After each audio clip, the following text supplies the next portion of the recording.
Cannot end the program without, of course, the keynote for which we have been waiting since long. May I request the Consul General to come please on the stage and listen.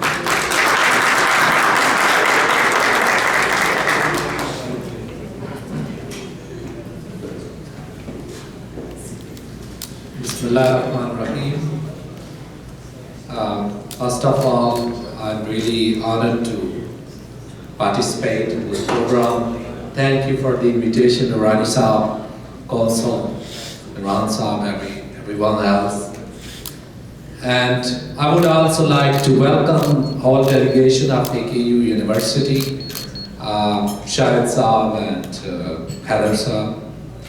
And it's really great sitting, great interaction. Before I talk about this great institutions, a legend, I would like to pay tribute to our great national poet, Allama Muhammad Iqbal, because it's Iqbal Day, and we pay him rich tribute for his dream for a separate country that led to the creation of Pakistan. It became a reality. He's a great poet, inspirational, as he mentioned, Hudi, and so many other philosophy that really revitalized the entire Muslim civilization. Not only the Muslim civilization, but I think others. His message reached to all continents, and there is a very substantial impact on the entire world. So great tribute to this point. Now I would like to, I fully agree. AKU is a great institution, a brand which added the prestige of the country. It's an asset of the country. And I fully agree what you said in this context. It's a long history of 4 decades.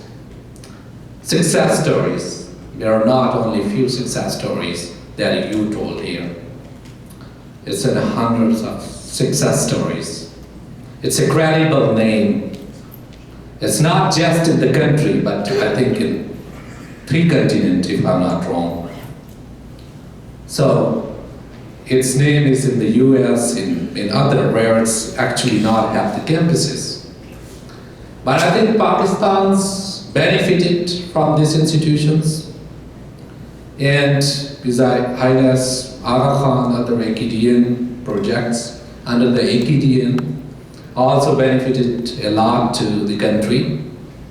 And we really appreciate and laud the contributions made by these great institutions, especially in the field of education and health. It's hospitals. I think it's not just provided boost to the economy, created jobs, but it also produced the environment for research and innovation that really matters a lot for the countries like Pakistan. And since I came here, I just want to share with you what are my priorities as the Consul General. So I just thought, what should be the priorities? And that what came into my mind is the 3 major priorities. 1, to engage with the community actively so that they can be a bridge between the 2 countries and contribute to the socio-economic development of Pakistan and the United States. They are doing already, but just to channelize their energies.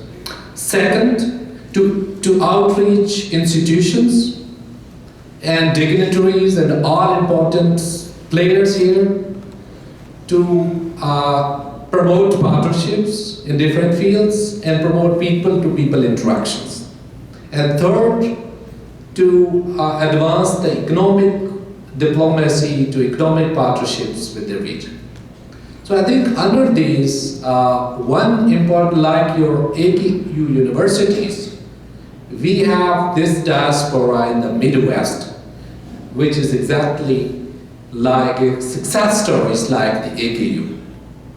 They excelled in all fields. I can see They're professionals, they're entrepreneurs, doctors, engineers, excelling in all fields. And their percentage is much more than their populations. There was a report in The Economist, I think 2-3 weeks back. It said that in Michigan, for example, the population of Muslims is just 3%, but professionals, especially doctors, are 15%. I know a great number is Pakistani doctors. Because I was in Michigan, I was in a big gathering, and every second person was doctors, and I think it was 70-80% were professionals. So I think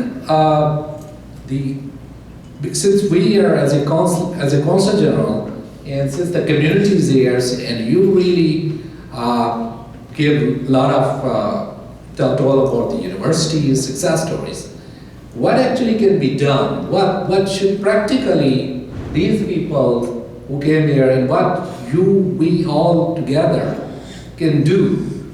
I think it's a great, its contribution, your university contribution is immense.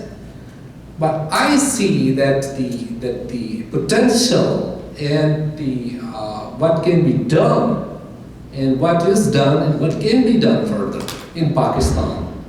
There was a talk about the more campuses. I think more campuses are required. I would really encourage you to have campuses in all cities.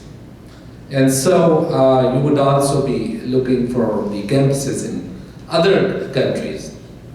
But I think here, how the Pakistani community here, the diaspora can engage with you.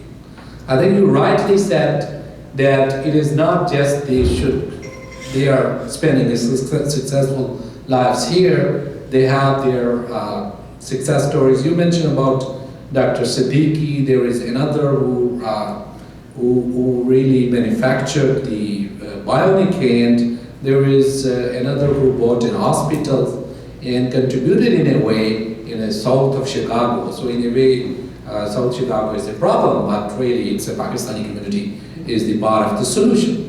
So many others, I think, who are also here, they are very successful entrepreneurs among them. Doctors, professionals, everyone. But I think what I often talk about is technology and innovation that is required in the country.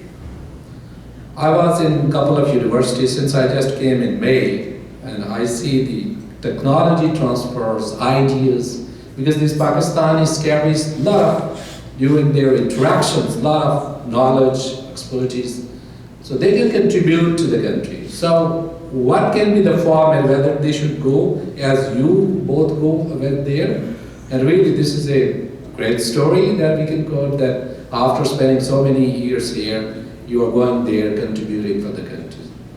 But it can be a different format, as you mentioned. It can be, you can just go to such institutions and contribute. You can take, for example, some the MRI machines you mentioned, others. So there are a lot of formats. So what can be our focus should be to how we can contribute, for example, innovation, to boost innovation and technology there. Medical tourism is another, you mentioned about the exchanges. But I think in certain areas, for example, the dental health and let's say plastic surgery and certain type of things which are expensive here, and so some of the other areas can be explored. And exchanges of the students, undergrad programs, others, such type of things can be thought about, and one can see how really we can integrate this region through academic exchanges, the health-based exchanges. For example, despite we talk about the challenges in the country, for example, the economic and others, but what has been a success story in Pakistan is that so many things are like the startup, the IT and others. There is a revolution taking place. There are so many examples of the successful startup in country.